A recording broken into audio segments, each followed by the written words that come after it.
জেলখানায় বন্দী অবস্থায় শাহাদাত বরণ করেছেন আমাদের প্রিয় ভাই হযরত মাওলানা ইকবাল ভাইকে।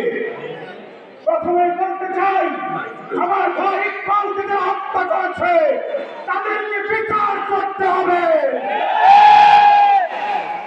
সোনারগাঁয়ের সংগ্রামী জনতা, আপনারা 2021 সালে মাওলানা মামুনুল হককে যখন সোনারগাঁয়ের রিসোর্টে অবরোধ করে তার চরিত্র হরণের চেষ্টা হয়েছিল, আপনারা তখন জীবনের পরোয়া করেন নাই।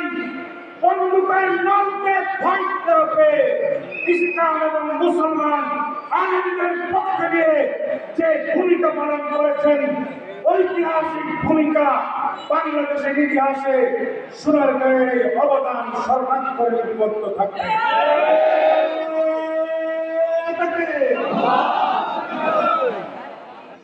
আমরা বলতে চাই, সোনারগাঁয়ের উর্বর জমিনে ইসলাম বিরোধী কোন শক্তির ঠাঁই হবে না।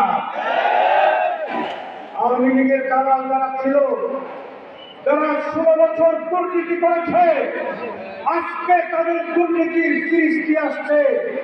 তারা কথায় কথায় বলে তারা ক্ষমতাচ্যুত করেছে। রিপোর্টে এসেছে তারা যে পরিমাণ দুর্নীতি করেছে সেই টাকা দিয়ে একটা দুইটা না 30টা পদ্মা সেতু হতো।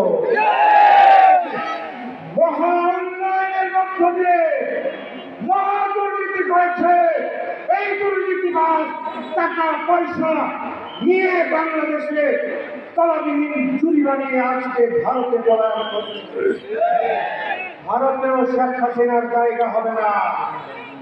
পরিষ্কার কথা, আওয়ামী লীগ এই দুর্নীতিবাজ তাদের দূষণকে বাংলার জমিনে এনে বিচার করতে হবে, বিচার করতে হবে, বিচার করতে হবে।